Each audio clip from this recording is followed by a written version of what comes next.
Sir, రాష్ట్రంలో రాజకీయ పరిస్థితులు చాలా విచిత్రంగా మారుతున్నాయి రోజు రోజుకి. వైసీపీ పార్టీ అధికార పార్టీ నుంచి అనేక మంది ఎమ్మెల్యేలు, ఎంపీలు ప్రతిపక్ష పార్టీల్లో చేరిపోతున్నారు. తెలుగుదేశంలో చాలామంది చేరారు, అలాగే జనసేనలో చేరుతున్నారు, కొంతమంది బీజేపీలో కూడా చేరుతున్నారు.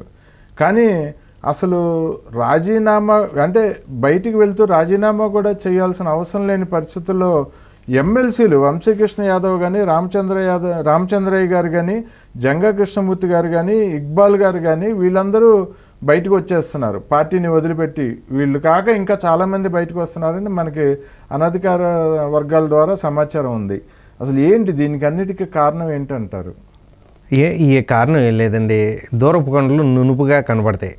వాళ్ళ గౌరవ మర్యాదలు అన్నిటిని పనంగా పెట్టి చాలా పోషుగా ఉన్నాడు మనిషి, ఈ సభలు ఇవి చూసి వెళ్తారు. వెళ్తే అక్కడ క్రూర రూపం కనిపిస్తుంది. క్రూర రూపం కనిపించినాక ఒక సీనియారిటీ, ఒక గౌరవం, సమాజంలో ఉన్నతమైన పదవి, చాలా పొలిటికల్ పార్టీల్లో పనిచేసిన అనుభవం, వీటితో ఉన్నవాళ్ళు అయ్యా కుర్రాడు బాగానే ప్రజల్లో మంచి భరోసా ఇస్తున్నాడు, ఇక్కడికి వెళ్దామని వెళ్తారు. వెళ్ళినాక అక్కడ ఆ కుర్రవాడి క్రూర రూపం చూసినాక ఇంకా ఎంత ప్రయోజనం ఉన్నా, ఎంత పదవీ కాలం ఉన్నా ఆ ఫ్యాక్షన్ మెంటాలిటీని తట్టుకోలేక వెళ్ళిపోతారండి. వెళ్ళిపోవటానికి ఈ నిదర్శనం ఇప్పుడు వంశీకృష్ణ యాదవ్ మనం విశాఖపట్నం తీసుకుందాం. ఆయన వీళ్ళందరికంటే ముందుగా వెళ్ళాడు. ఆయన వాస్తవంగా చెప్పాలంటే ఆయనకి అసెంబ్లీ టికెట్ ఇవ్వాలి, తప్పిచ్చేశారు. మేయర్ కావాల్సినోడు, తప్పిచ్చేశారు. తాను పార్టీ కోసం అంత కమిట్మెంట్గా డబ్బులు ఖర్చు పెట్టుకుని విశాఖపట్నం లాంటి వాళ్ళు వ్యూహాత్మకంగా ఎంచుకున్న విశాఖపట్నంలో ఒక బీసీ యాదవ కమ్యూనిటీ నుంచి వచ్చిన వంశీకృష్ణ యాదవ్ని ఎన్నిసార్లు మోసం చేశారండి, ఎన్ని ఇబ్బందులు పెట్టారండి. ఆ టార్చర్, ఆ ఇబ్బందులు, ఒక ఖర్చులు వదిలేయండి, తాను పెట్టుకున్న ఖర్చులు, పదవులు, ఆశపడిన పదవులు అన్నీ పోయినా చివరికి ఆత్మాభిమానాన్ని చంపుకోలేరు కదా. ఆ పరిస్థితి ఎదురైనప్పుడు తన పదవీ కాలం ఉన్న ఎడం కాలుతో పదవిని తన్నేసి పార్టీ మారిపోయాడండి. ఇంకో విచిత్రకరమైన విషయం అండి ఇందులో, సి రామచంద్రయ్య గారు ఎన్టీ రామారావు గారి టైం నుంచి రాజకీయాల్లో ఉన్న కురువృద్ధుడు ఆయన కానీ, మైనార్టీ ముస్లిం మైనార్టీ వర్గాలకు చెందిన ఇక్బాల్ గారు కానీ, ఇందాక రామచంద్ర యాదవ్ గారు వెళ్ళిపోయిన సంగతి మాట్లాడుకున్నాం, శ్రీనివాస్ యాదవ్ గారి గురించి. ఈ ముస్లిం మైనార్టీలకు చెందిన వ్యక్తి ఇక్బాల్ గారు, అంటే మీకు రామచంద్రయ్య గారి గురించి మీరు చెప్పారు సీనియర్. ఆ సీనియర్ని ఎలా వాడుకోవాలా, సర్వీసెస్, పార్టీ మేనిఫెస్టో, పార్టీ ఈవిటీ, అలా కాకుండా ఆయనకి అపాయింట్మెంట్ ఉండదు. ఆయన అపాయింట్మెంట్ కావాలంటే ముందు రోజు చంద్రబాబుని తిట్టాలంటే ఎంత ఘోరంగా తిట్టాలి. అవి కూడా ఇక్కడ ఈ రాజప్రసాదం, తాడేపల్లి రాజప్రసాదం నుంచి గైడ్ చేస్తారు. ఆయన వయసు ఎంత, ఆయన ఎక్స్పీరియన్స్ ఏంటి, ఆయన పనిచేసిన ప్రదేశాలు ఏంటి. కానీ మీరు చంద్రబాబుని, తెలుగుదేశం పార్టీని మేము ఇచ్చిన స్క్రిప్టు, అంటే కొడాలి నాని బూతుల మీడియం స్కూలు స్క్రిప్ట్ ఇస్తారు. ఆ స్క్రిప్ట్ తిడితే అపాయింట్మెంట్ దొరుకుద్ది.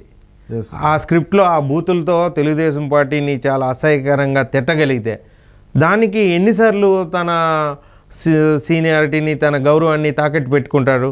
ఒకనొక దశలో ఆయన రాజకీయాల నుంచి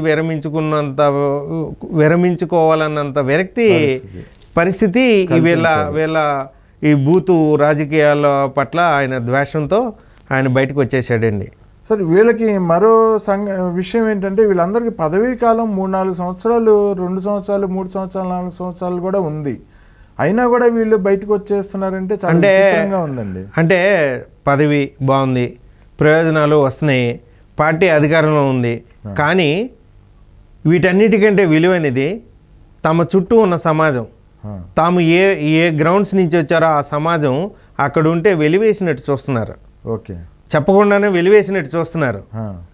అందుకు సిగ్గుతో చివరి దశలో ఇప్పుడు ఎమ్మెల్సీ రిజైన్ చేయక్కర్లేదు, 2 ఏళ్ళు 3 ఏళ్ళు పదవి ప్రయోజనం. కానీ ఇప్పుడు ఇక్బాల్నే తీసుకుందాం, ఆయన లెటర్ ఏం రాశాడండి, తన మైనారిటీలకు జరుగుతున్న అన్యాయం, తన మైనారిటీల మీద సాగుతున్న మారణకాండ, తమ మైనారిటీలకు రద్దు చేసిన సంక్షేమ పథకాలు, తమ మైనారిటీల పట్ల చూస్తున్న చిన్న చూపుకి నిరసనగా నేను రాజీనామా చేస్తున్నాను అని ప్రకటించారు. అది మీరు ఇస్లాంలో ఆత్మహత్య మహానేరం. ఎస్ అవునండి. అటువంటి ఆత్మహత్యకు పురుగుల్పి చంపేశారు. ఎస్ అవును. అది చాలా ముస్లిం మైనారిటీ సమాజంలో అబ్దుల్ సలాం కుటుంబాన్ని నంద్యాలలో మిస్బా వీళ్ళంతా వైసీపీ నేతల వేధింపులు, ప్రభుత్వం అరాచకం వలన చనిపోయారండి. ఇది ఈ ఆయన రాజీనామా ముందు రోజు నందికొట్కూరులో ఒక ముస్లిం మహిళ బురకా తీశాడు. శ్రీనివాస్ రెడ్డి వైసీపీ నేత. అది ఎంత అది ఇక్కడ జరిగిన అన్యాయం బండబూతులు కూడా తిట్టారు. ప్రపంచంలో కూడా ఎక్కడ జరగదండి అటువంటి అవమానం. బండబూతులు తిట్టారు, దాడి చేశారు, బురకా తొలగించారు, దొంగ అన్నారు. పవిత్ర రంజాన్ మాసంలో నమాజ్ చేసుకుని వచ్చిన ఆ మహిళ పట్ల, ముస్లిం మైనారిటీ పట్ల వ్యవహరించిన తీరు, ముస్లిం మైనారిటీ నమాజ్కి వెళ్ళి వస్తుంది, మహిళ బురకాని చాలా గౌరవంగా వాళ్ళు తమ సంప్రదాయంగా చూస్తే ఆ బురకాని తొలగించడం ఎంత మైనారిటీ పట్ల సాగుతున్న ఘోరాలకు నిదర్శనం అండి. ఇలాగే నంద్యాలలో ఒక వక్ఫ్ ఆస్తుల్ని ఆక్రమిస్తున్నారని చెప్పి వైసీపీ నాయకుడి మీద తిరుగుబాటు చేసినందుకు ఒక ఇమాము, వృద్ధ ఇమాం, ఆయన దాదాపు 65 సంవత్సరాలు ఉంటాయి, ఆయన్ని హత్య చేశారు ఒకరోజు రాత్రిపూట. అంటే ఇప్పుడు ఇవన్నీ చేసాము, అరాచకాలు అధికారం అండగా సాగించామన్నంత వరకు ఉందండి. ఆ మొహం మీద ఊసేసినట్టు, చీకొట్టినట్టు ఇక్బాల్ పదవికి రిజైన్ చేసి వచ్చారు చూడండి. అది ముస్లిం సమాజం జగన్ పట్ల, వైసీపీ పట్ల కనబరుస్తున్న వ్యతిరేకతకు, ఏహ్య భావానికి నిదర్శనం అండి. అలాగే కుయుక్తులు, ఎన్నికలు దగ్గర పడుతున్నాయి.